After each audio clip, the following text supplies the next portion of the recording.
اعوذ باللہ من الشیطان الرجیم بسم اللہ الرحمن الرحیم۔ السلام علیکم ورحمۃ اللہ وبرکاتہ۔ الحمد للہ نحمده ونستعینه ونستغفره ونعوذ باللہ من شرور انفسنا وسیئات اعمالنا، من يهده الله فلا مضل له ومن يضلل فلا هادي له، واشهد ان لا اله الا الله وحده لا شريك له، واشهد ان محمدا عبده ورسوله، اما بعد فان خير الحديث كتاب الله وخير الهدي هدي محمد صلى الله عليه وسلم، وشر الامور محدثاتها وكل محدثة بدعة وكل بدعة ضلالة وكل ضلالة في النار۔ اعوذ بالله من الشيطان الرجيم، بسم الله الرحمن الرحيم۔ كنتم خير أمة أخرجت للناس تأمرون بالمعروف وتنهون عن المنكر وتؤمنون بالله، وقال سبحانه وتعالى: لقد من الله على المؤمنين إذ بعث فيهم رسولا من أنفسهم يتلو عليهم آياته ويزكيهم ويعلمهم الكتاب والحكمة وإن كانوا من قبل لفي ضلال مبين، وقال سبحانه وتعالى: إن أريد إلا الإصلاح ما استطعت وما توفيقي إلا بالله، إلى آخر الآية۔ وقال الإمام مالك رحمه الله: لن يصلح آخر هذه الأمة إلا ما أصلح أولها، أو كما قال رحمة الله عليه۔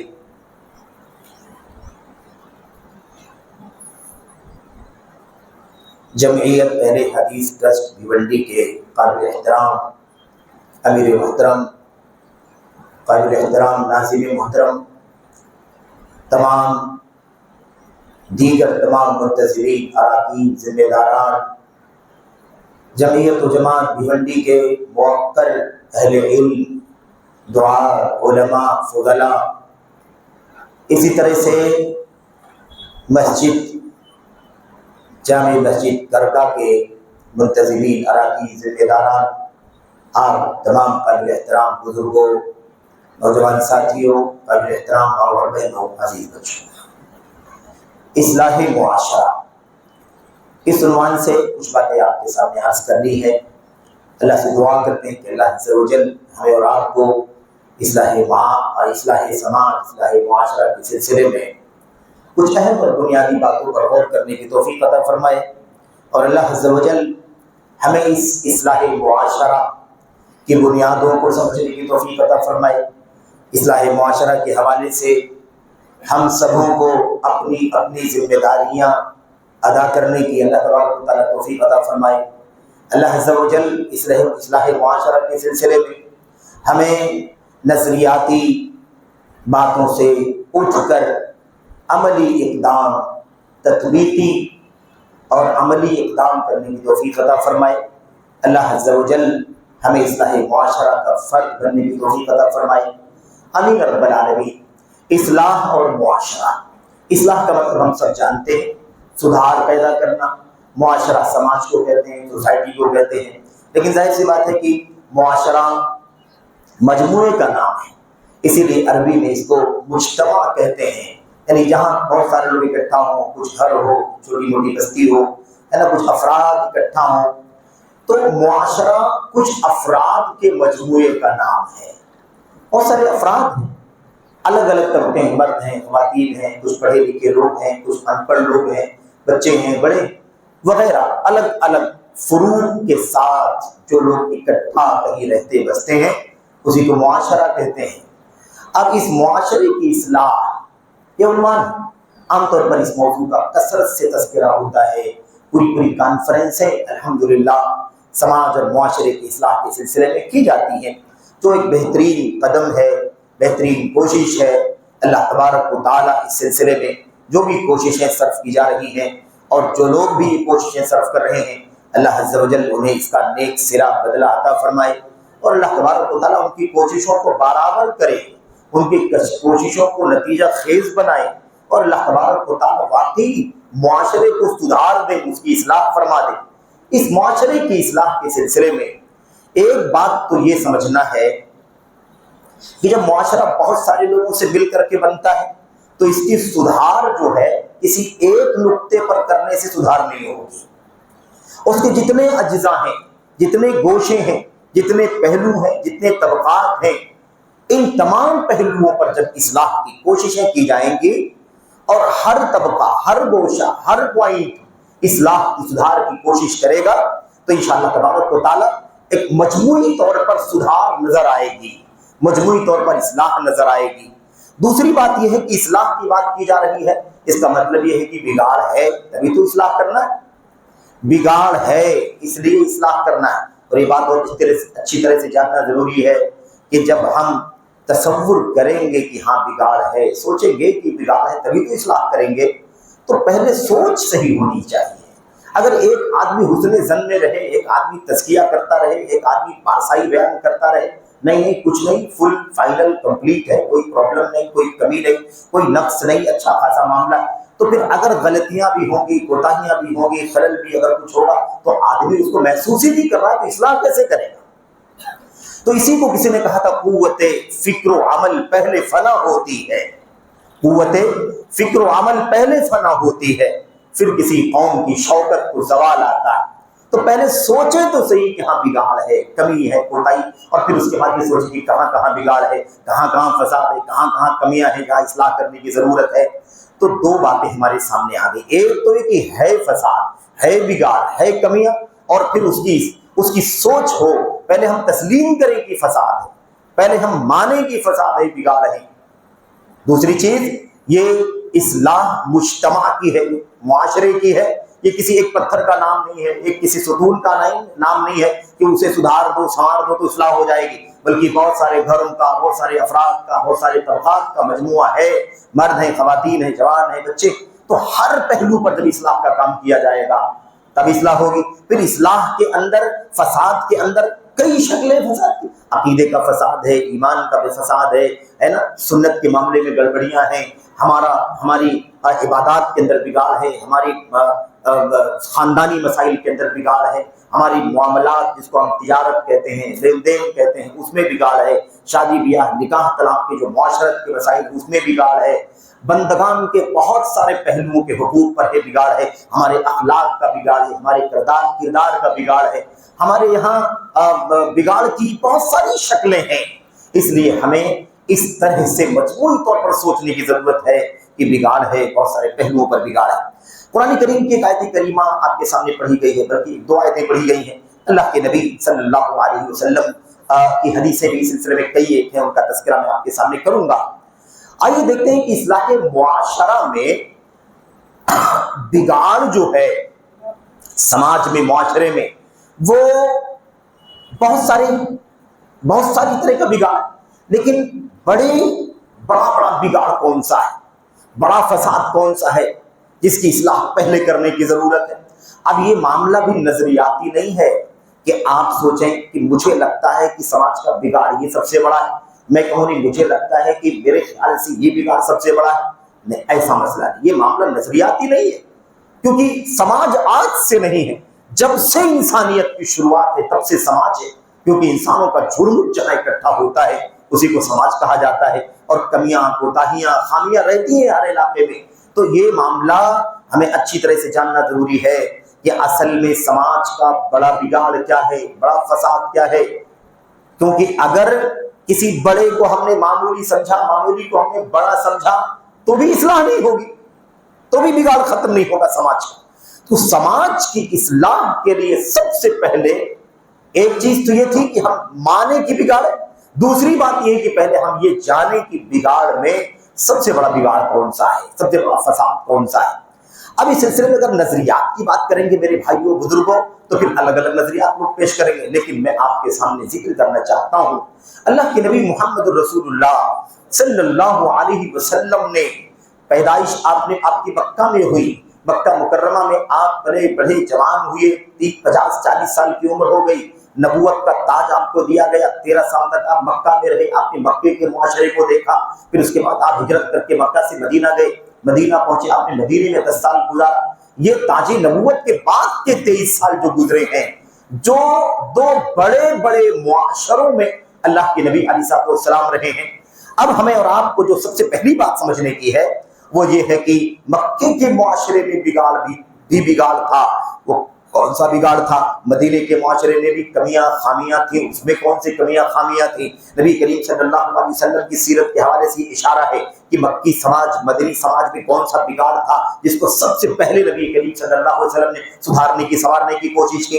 یہ تو بات ہوگی نبی کریم صلی اللہ علیہ وسلم کی۔ ابھی ہم بات کرتے ہیں، اگر آپ پوری انسانی تاریخ پر غور کریں، انسانی معاشرہ جب سے انسانیت کی شروعات ہوئی ہے، ابونا آدم علیہ السلام اور اس کے بعد سے سلسلہ وار جو بنو آدم کی پیدائش کا سلسلہ چلا، انبیاء علیہ السلام 1000 سال کے بعد نوح علیہ السلام کو رسالت دی گئی۔ رسالت آپ کا سماج، حضرت ہود کا سماج، حضرت صالح کا سماج، حضرت شعیب صاحب مدین کا سماج، حضرت ابراہیم، حضرت اسماعیل، حضرت اسحاق، حضرت یعقوب اور سارے انبیاء علیہ السلام کا جو سماج تھا، جو بھی سماج تھا ان کا، جو بھی معاشرہ تھا ان کا، اگر آپ عمومی طور پر سارے لوگوں کی سیرت کو، تاریخ کو آپ پڑھیں گے تو آپ کے سامنے یہ بات کھل کر کے، میرے بھائیوں، میرے بزرگوں، عزیزوں، نوجوانوں، قابل احترام ماں اور بہنوں، یہ بات کھل کر کے آپ کے سامنے آ جائے گی کہ اس انسانی معاشرے کا، کسی بھی انسانی معاشرے کا سب سے بڑا فساد اور بگاڑ جو رہا ہے وہ ایمان اور عقیدے کا فساد و بگاڑ رہا ہے۔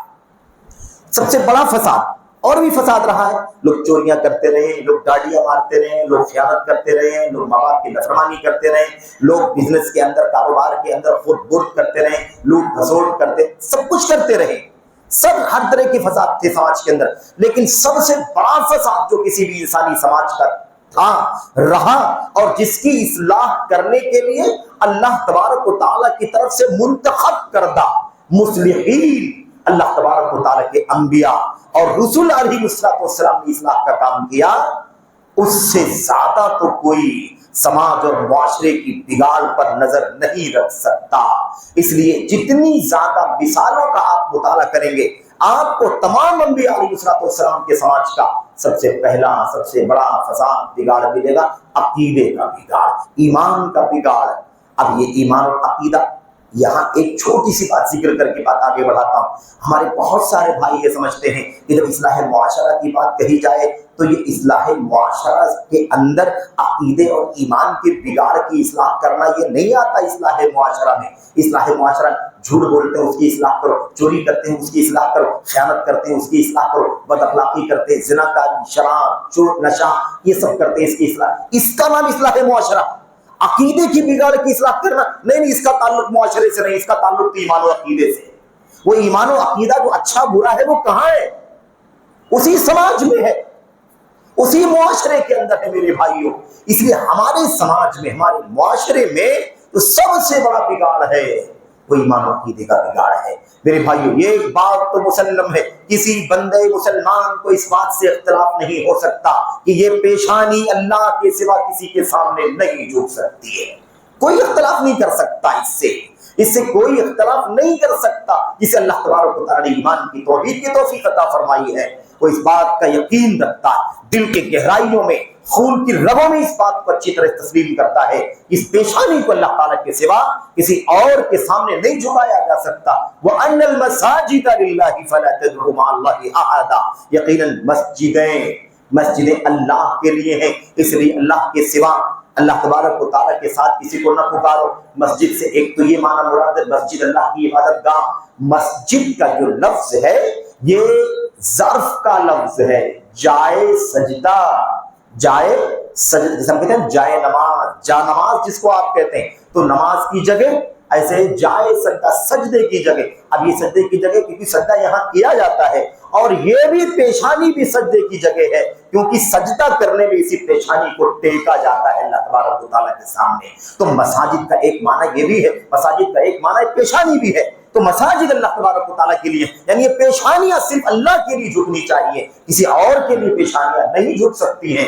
یہ سماج کا میرے بھائیوں سب سے بڑا فساد ہے، سب سے بڑا بگاڑ ہے، اور اسی لیے سب سے پہلے سماج کی اصلاح کا کام جب اللہ تعالیٰ کے انبیاء نے، رسول نے کیا تو یہیں سے سماج کی اصلاح کی شروعات، سماج کی اصلاح کی شروعات کہاں سے کی؟ یہیں سے شروع کی۔ کیا آپ نہیں جانتے کہ اسلام سے پہلے کا جو دور تھا اس کو جاہلیت کہتے ہیں؟ جاہلیت کہتے ہیں کہ نہیں کہتے ہیں؟ اللہ تبارک و تعالیٰ نے جاہلیت کے اس ماحول میں اپنے نبی محمد رسول اللہ صلی اللہ علیہ وسلم کو بھیجا۔ اب جاہلیت میں کتنی برائی تھی، جاہلی معاشرہ کتنا بگڑا ہوا تھا، اب اسلامی معاشرہ آیا، اصلاح کرنے کا کام شروع ہوا۔ اب جاہلی معاشرے میں کتنی کمیاں تھیں، کتنا بگاڑ، کتنا فساد، گنتے جاؤ جاہلی سماج کے بگاڑ، جاہلی معاشرے کی بگاڑ کے گنتی کر کے نہیں بتا سکتے کہ کتنا بگاڑ تھا۔ اور سماج کے اندر شرک، کفر ہے، کفر ہے، نفاق ہے، بت پرستی ہے، ظلم ہے، زیادتی ہے، اور اس کے علاوہ پڑوسیوں کو ستانا ہے، ماں باپ کی نافرمانی کرنی ہے، بہنوں اور ایسے ہی دیگر رشتہ داروں کا حق ہڑپ کر لینا ہے۔ حضرت جعفر طیار رضی اللہ تعالیٰ عنہ نے جب اسحمہ نجاشی کے سامنے دربار میں تقریر کی تھی نا، پوچھا تھا نا، کیا ما جاء بکم، جو نبی تمہارا آیا ہے، ملذی جاء الیکم بہ الیکم، کیا لے کر آیا ہے تمہارے پاس، کس چیز کی دعوت دیتا ہے تمہارا نبی محمد صلی اللہ علیہ وسلم؟ تو انہوں نے تقریر کرتے ہوئے کہا تھا، کیا کہا تھا؟ انا کنا فی جاہلیت و شر، ہم لوگ جاہلیت میں تھے، شر میں تھے۔ اور کیا کہا تھا؟ نعبد الاوثان ونسیء الجوار ونعق الوالدین، گنوایا، ایک جھٹکے میں گنوایا تو دسیوں بیماریاں گنوا ڈالی۔ جاہلی سماج کی، جاہلی معاشرے کی برائیاں، فساد اور گڑبڑی کو گنایا، اس کے اندر بہت کچھ تھا، بہت ساری بیماریاں تھی، بہت کچھ فساد تھا، لیکن سب سے پہلے جس فساد کا ذکر کیا، کنا نعبد الاوثان، ہم بتوں کی پوجا کرتے تھے۔ سب سے بڑا بگاڑ ہمارے جاہلی سماج کا یہ تھا کہ ہم بتوں کی پوجا کیا کرتے تھے۔ عبادت اللہ کی ہونی چاہیے، جو ہمارا خالق و مالک ہے، جو مدبر منتظم ہے، جو روزی دیتا ہے، وہ نہ دے تو ہماری سانس بند ہو جائے، رک جائے، اس اللہ کے سامنے ہمارا سر جھکنا چاہیے۔ لیکن افسوس، ہم جاہلیت میں تھے، ہم تو بتوں کی پوجا کیا کرتے تھے، ہمارے سماج کا سب سے بڑا برا کام یہی تھا۔ لیکن ہمارے نبی محمد صلی اللہ علیہ وسلم سے تشریف لائے، آپ کو نبوت کا تاج دیا گیا، مدینہ مکہ مکرمہ کے اندر آپ آئے اور آپ نے کلمہ توحید کی دعوت شروع کی۔ اتنی ساری برائیاں تھیں، اتنی ساری سماج میں اتنے سارے بگاڑ تھے، فساد تھے، اللہ کے نبی صلی اللہ علیہ وسلم نے کسی اور فساد کی، کسی اور بگاڑ کی اصلاح کا کام کیوں نہیں کیا؟ سب سے پہلے جس بگاڑ کی اصلاح کا کام کیا وہ کون سا بگاڑ تھا؟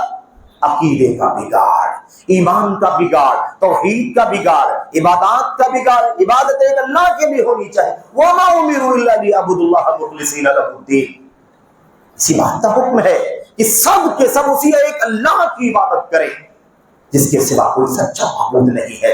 میرے بھائیوں، میرے بزرگوں، تو ایک بات سمجھ میں آ گئی کہ سب سے پہلا فساد و بگاڑ کیا ہے؟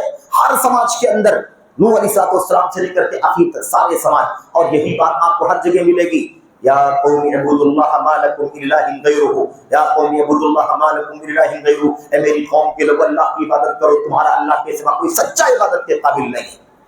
یہی بات حضرت نوح نے، یہی بات حضرت ہود نے، یہی بات حضرت صالح نے، یہی بات صاحب مدین حضرت شعیب نے، یہی بات سارے لوگوں نے، سب نے۔ تو سماج اور معاشرے کی سب سے بڑی برائی، سب سے بڑا بگاڑ کون سا ہے؟ عقیدے کا بگاڑ۔ یہ پیشانی اللہ کے سامنے جھکنی چاہیے، وہی رب ہے، وہی ساری عبادات کا حقدار بھی ہے۔ یہ سب سے پہلا بگاڑ آج ہمارے سماج کے اندر، معاشرے کے اندر، میرے بھائیوں، کیا یہ بگاڑ موجود نہیں ہے؟ کیا یہ بگاڑ نہیں ہے کہ اللہ کے سوا کے سامنے بہت سارے لوگ سر جھکا رہے ہیں؟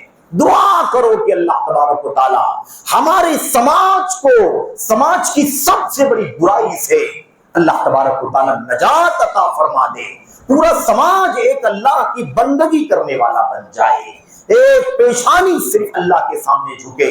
کوئی بھی، اللہ تعالیٰ کے انبیاء ہیں، رسول ہیں، ملائکہ ہیں، اولیاء ہیں، صالحین ہیں، بزرگان ہیں، سب کے سب ہماری پیشانی پر قابل احترام ہے، ہمارے دل کے اندر محترم ہے، لیکن عبادت کا کام ہم اللہ کے سوا کسی اور کے لیے نہیں کر سکتے۔ اللہ ہمیں اصلاح سماج کے حوالے سے، اصلاح معاشرے کے حوالے سے سب سے بڑی بیماری، سب سے بڑے بگاڑ کی اصلاح کرنے کی توفیق عطا فرمائے، آمین رب العالمین۔ یہی معاملہ مدینہ طیبہ کے اندر، یہی معاملہ مکہ کے اندر، یہی معاملہ مدینہ طیبہ کے اندر، اللہ کے نبی ہمیشہ جو بھی مجلس ہے، اللہ کے نبی کے اصحاب بیٹھے ہوئے، تب بھی یہ بات آ رہی ہے تاکہ اس دل کے اندر ایمان ایک دم بار بار روشن ہوتا رہے، کندن ہوتا رہے، کہیں بھی شرک کا ذرہ بھی کہیں بھی در نہ آنے پائے۔ جگہ جگہ اللہ کے نبی صلی اللہ علیہ وسلم یہی دعوت دے رہے ہیں۔ میرے بھائی تو ایک بگاڑ تھا سماج کا، ایسے سماج کا ایک دوسرا بگاڑ ہے۔ وہ بگاڑ کیا ہے؟ وہ بگاڑ یہ ہے کہ دین کے معاملے میں،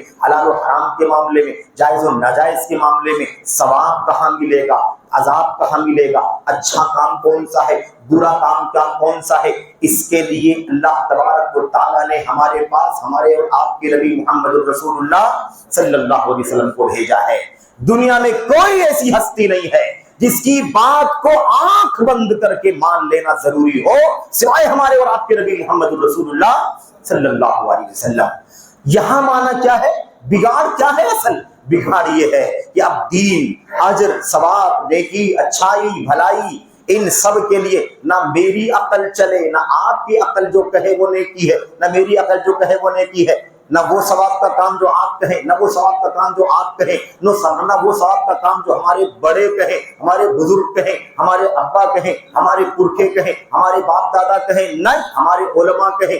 صرف علماء کی اپنی بات کو بھی ہم ثواب کا، نیکی کا کام نہیں سمجھتے۔ ہمارے اور آپ کے سماج کا ایک بہت بڑا فساد و بگاڑ یہ ہے کہ ہم نے دین کے معاملے میں ثواب، عذاب، نیکی، اچھائی، برائی کو بہت سارے راستوں پر ڈال دیا، بہت سارے راستوں پر ڈال دیا۔ ہم یہ کہیں کہیں بھٹک گئے، کہیں کہیں ہم بھول گئے، کہیں کہیں ہم چوک گئے۔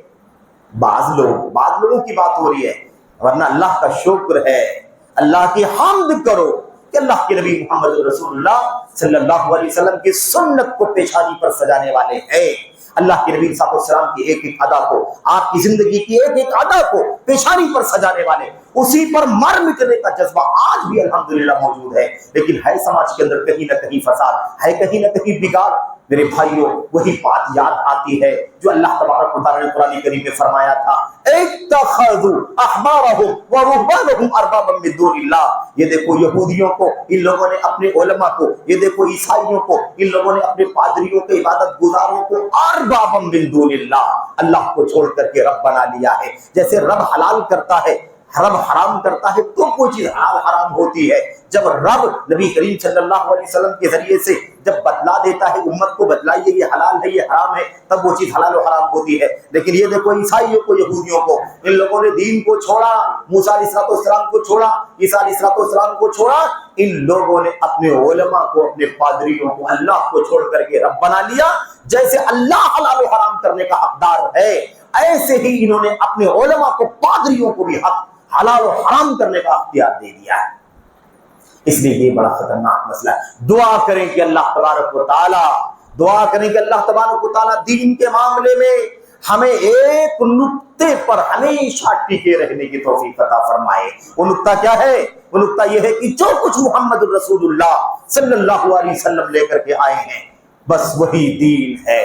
اس کے سوا کوئی کتنی بھی اچھی چیز لائے، کوئی کتنا بڑا ہو اچھی چیز بتلائے، محض میری بڑی بات، مجھ بڑے کی بات، فلاں بڑے کی بات، فلاں بڑے کی بات، کوئی بڑا ہے، ہم اس کو مانتے ہیں، بڑا ہے، قابل احترام ہے، قابل تکریم ہے، لیکن دین کے معاملے میں اس کی بات کو ہم حق، اس کو دین تسلیم کرنے کو تیار نہیں ہے۔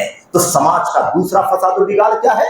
انسان اپنی ہوس، اپنی رائے، اپنی خواہشات، اپنے بڑے، اپنے پرکھے، اپنے پیر، فقیر، امام، باپ دادے، آبا و اجداد کو کا حوالہ دے کر کے ان کے راستوں پر چلے، چاہے وہ سنت کے خلاف ہو، چاہے وہ حدیث کے خلاف ہو، چاہے وہ اللہ کے نبی کے فرمان کے خلاف ہو، چاہے آپ کی سیرت کے خلاف بھی جائے، تو ہم یہ کہہ دیں نہیں بھائی، ہم نے تو باپ دادا کے زمانے سے اسی پر عمل کرتے ہوئے پایا ہے خاندان کو، ہم تو یہ کریں گے، ہم تو اس کو نہیں چھوڑ سکتے۔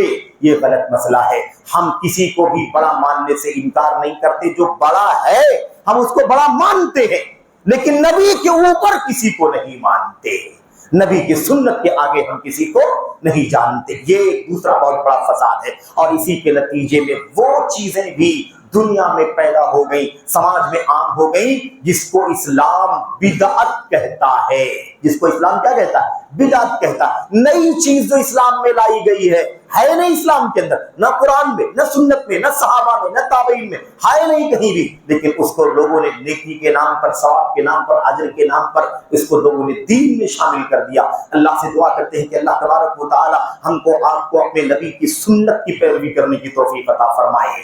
ہمیں اللہ عز و جل بدعتوں سے، نفسانی خواہشات سے، عقل پرستی سے، لاجک سے، اور اس کے علاوہ شخصیت پرستی سے اور بڑوں باپ دادوں پرکھوں کا حوالہ دے کر کے ان کی بتائی ہوئی بات کو دین سمجھنے سے اللہ تبارک و تعالیٰ بچنے کی توفیق عطا فرمائے، آمین رب العالمین۔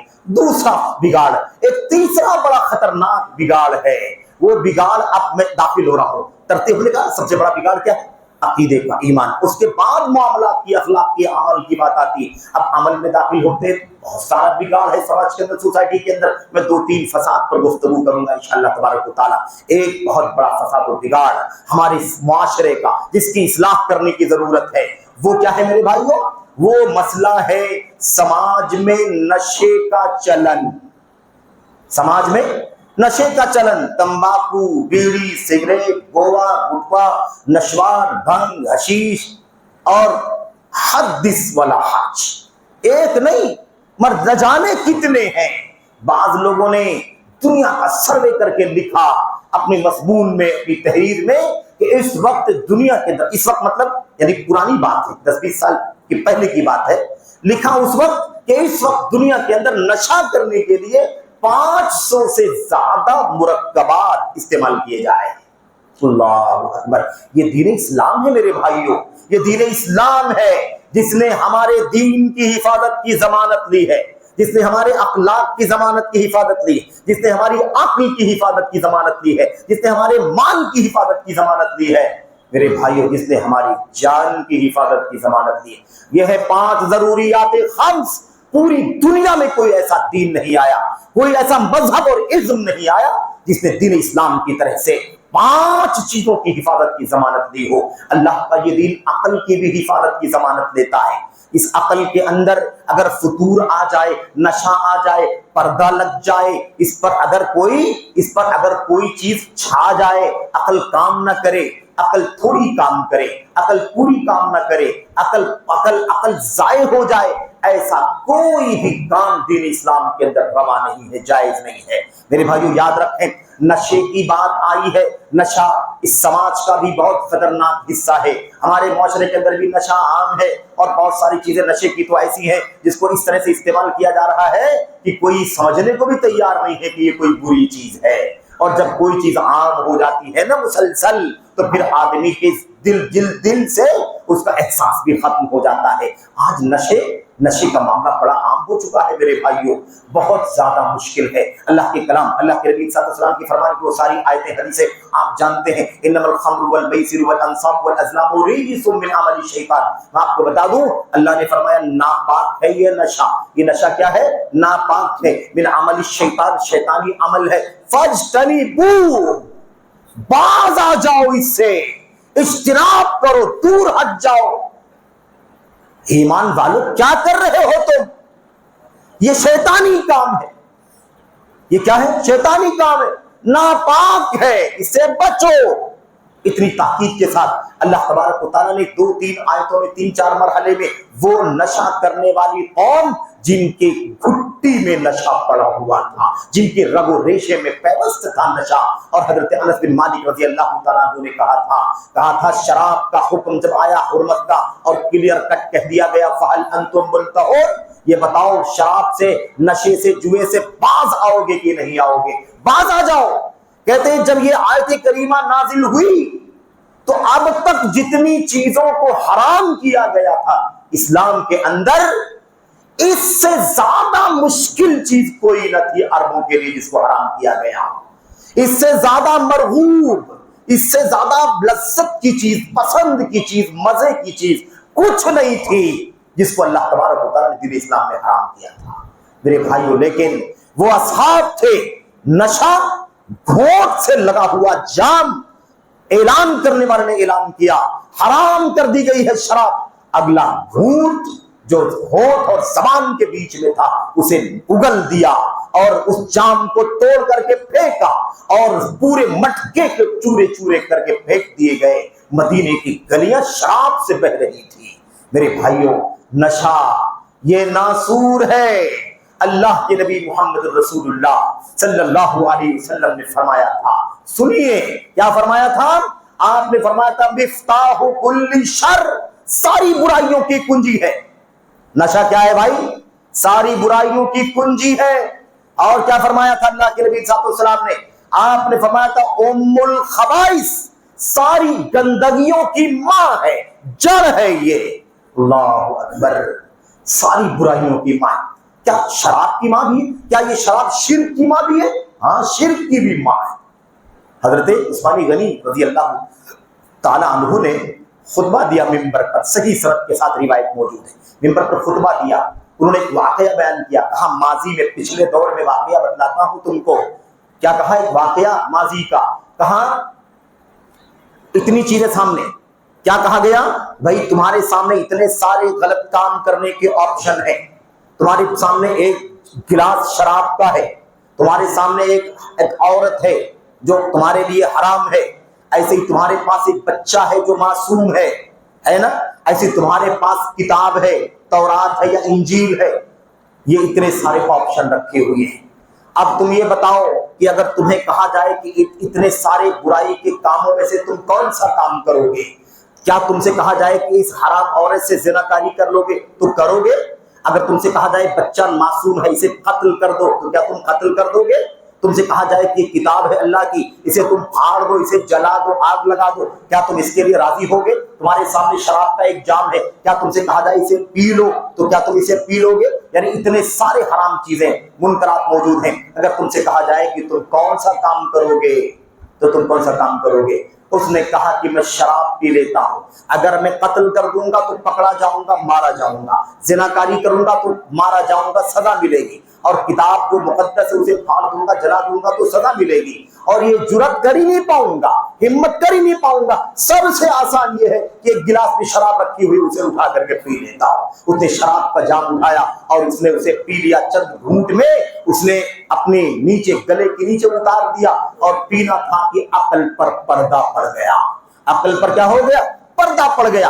عقل پر پردہ پڑتے ہی اب تو اس کو کچھ پتا نہیں، کیا اچھا ہے، کیا برا ہے، کیا حرام ہے، کیا ناجائز، کچھ نہیں پتا۔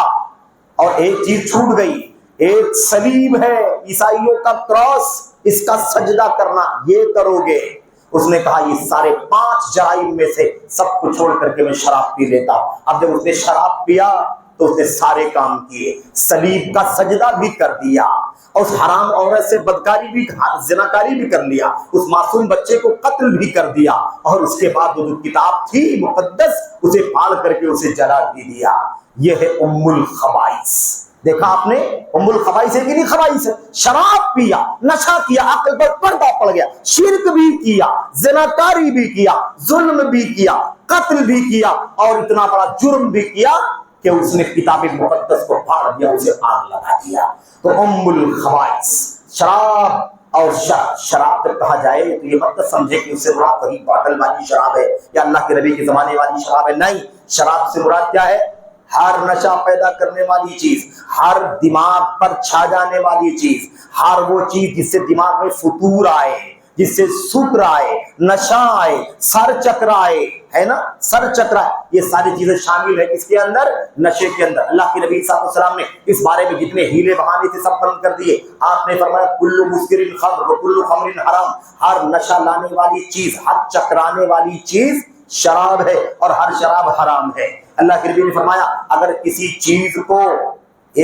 چیز کو آدھا لیٹر، 1 لیٹر، آدھا کلو، 1 کلو پینے سے، کھانے سے نشہ آتا ہو تو اس کا 1 ذرہ پینا بھی، کھانا بھی حرام ہے۔ تو یہ نہیں کہہ سکتا ہے کہ 1 سگریٹ سے کچھ نہیں ہوتا، میں تو جب تک 2-3 پاکٹ نہ کروں، چین نہ چلاؤں، تب تک تو مجھے پتا بھی نہیں چلتا۔ تو جب نشہ آئے تبھی حرام ہے، نہیں۔ جس کا زیادہ استعمال کرنے سے نشہ آتا ہو، عقل چکراتی ہو، اس کا اتنا بھی حرام ہے، اس کا اتنا بھی حرام ہے۔ دوسری چیز آپ جیسے بھی کوئی بھی سماج کے اندر نشہ کا پدارتھ پایا جاتا ہے، اس کو کھایا جاتا ہو، اس کو پیا جاتا ہو، اس کو سونگھا جاتا ہو، اس کا دھواں لیا جاتا ہو، اس کا پاؤڈر شکل میں ہو، ٹیبلٹ کی شکل میں ہو، انجیکشن کی شکل میں ہو، لکوڈ کی شکل میں ہو، کم نشہ لائے زیادہ نشہ لائے، سب حرام ہے اللہ تبارک و تعالیٰ کے دین کے اندر۔ اس میں کوئی تفریق نہیں ہے، تفریق بلا دلیل ہے۔ اللہ کے نبی محمد رسول اللہ صلی اللہ علیہ وسلم نے اس مسئلے کو سمجھا دیا ہے۔ اس لیے خبردار مسلمانوں، نئی نسل نشہ کر کے، نشے کے ذریعے سے بربادی کے دہانے پر چل رہی ہے۔ اس لیے خبردار، اپنی نئی نسل کو سمجھاؤ، بچاؤ۔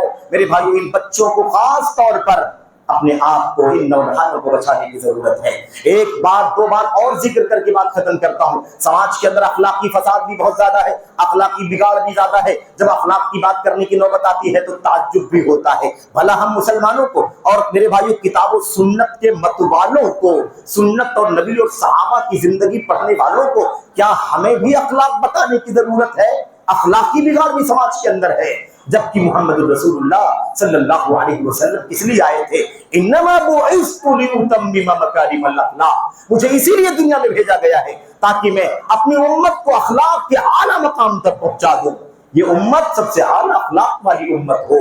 نبی کریم صلی اللہ علیہ وسلم اعلیٰ اخلاق پر فائز تھے۔ میرے بھائیوں، اخلاق آج کس قدر بد اخلاقی ہے، ہماری زبان کا حال، ہماری آنکھوں کا حال، ہمارے کردار کا حال، ہمارے معاملات کیسے، بڑوں کے ساتھ، چھوٹوں کے ساتھ، باپ کے ساتھ، ماں کے ساتھ، علماء کے ساتھ، بزرگوں کے ساتھ ہمارا رویہ کیا ہے میرے بھائیوں، ہمارا معاملہ کیسا ہے، ہمارا رہن سہن کیسا ہے۔ اخلاق کا جو تعامل سے تعلق رکھنے والا حصہ ہے، اس کی طرف صرف اور آپ صرف جائیں تو حیران ہو جائیں گے۔ میرے بھائیوں، میرے بزرگوں، اللہ کے نبی محمد رسول اللہ صلی اللہ علیہ وسلم نے فرمایا تھا، اربع اذا کن فیک فلا علیک ما فاتک من الدنیا، جب تمہارے اندر چار چیزیں پائی جائیں، جب تمہارے اندر چار چیزیں پائی جائیں تو بس فکر مت کرو، پھر دنیا میں تمہیں کچھ اور ملے نہ ملے تمہیں کوئی پرواہ کرنے کی ضرورت نہیں ہے۔ اللہ کے نبی صلی اللہ علیہ وسلم نے اس میں سے کیا فرمایا تھا؟ اچھے اخلاق، امانت داری، دیانت داری، سچائی اور حلال کھانا، وعفۃ فی طعمۃ، حرام کھانا اس سے بچنا ضروری ہے۔ عفت ہونی چاہیے، یعنی حلال پاکیزہ۔ ایک اخلاق کے حوالے سے ایک بات اور ذکر کر دیتا ہوں، یہ آج کل دنیا کی، مال کی، دولت کی، مادے کی جو نشہ ہمارے اوپر کبھی کبھی چھا جاتا ہے، کسی کو عہدے کا نشہ ہے، کسی کو مال کا نشہ ہے، کسی کو کاروبار کا نشہ ہے، کسی کو برادری کا نشہ، اس وجہ سے جو کبر ہے، غرور ہے، انانیت ہے اور بڑک پن ہے، تعلی ہے، دوسروں کو حقیر سمجھنے کا مسئلہ ہے۔ میرے بھائیوں، میرے بزرگوں، میرے اللہ کے نبی صلی اللہ علیہ وسلم نے فرمایا تھا، بِحَسْبِ امْرِئٍ مِّنَ الشَّرِّ أَن يَحْقِرَ أَخَاهُ الْمُسْلِمَ، آدمی کے برا ہونے کے لیے، شر ہونے کے لیے کافی ہے کہ وہ اپنے مسلمان بھائی کو حقیر سمجھے۔ کس بنیاد پر حقیر سمجھتے ہو؟ کیوں بھائی؟ آخر میری پیدائش کا مادہ کیا ہے؟ آپ کی پیدائش کا مادہ الگ ہے کیا؟ جو پیدائش کا مادہ آپ کا ہے وہی پیدائش کا مادہ ہمارا بھی ہے۔ آپ بھی آدم کی اولاد، ہم بھی آدم کی اولاد۔ یہ دولت، یہ دنیا، یہ ہوس اور یہ خواہشات، بھلا اس بنیاد پر کب کون سی کس کو فضیلت حاصل ہو جاتی ہے؟ میرے بھائیوں، لا فضل، کسی کو کوئی فضیلت نہیں، نہ عرب عجم کوئی فضیلت نہیں، کوئی برادری نہیں، کوئی کالا گورا نہیں، الا بالتقوی، سوائے تقوی کے بس۔ ان اکرمکم عند اللہ اتقاکم، کلکم من آدم و آدم من تراب۔ لمبی بات ہے، وقت نہیں، بات ختم کر رہا ہوں۔ آخری بات یہ ہے، اخلاق کے حوالے سے یہی بد اخلاقی، یہی بد کرداری، یہی تربیت کا فقدان، آج جب سماج اور معاشرے کے اندر خواتین کا مسئلہ آتا ہے، مسلمانوں کی بچیوں کا، بیٹیوں کا مسئلہ آتا ہے، اور ان کی خبریں ہم کو آپ کو سننے کو ملتی ہے کہ انہوں نے اپنی ماں باپ کی ولایت کے بغیر کسی کے ساتھ رشتے نکاح رچا لیا ہے، کسی رشتے نکاح میں بت گئی ہے، کورٹ سے حرام نکاح پڑھا دیا گیا۔ کورٹ کی نکاح کا کیا اعتبار ہے؟ یا کسی حرام خور مولوی نے، 2 ٹکے کے مولوی نے چند روپے لے کر کے بلا ولی کے نکاح پڑھا دیا ہے۔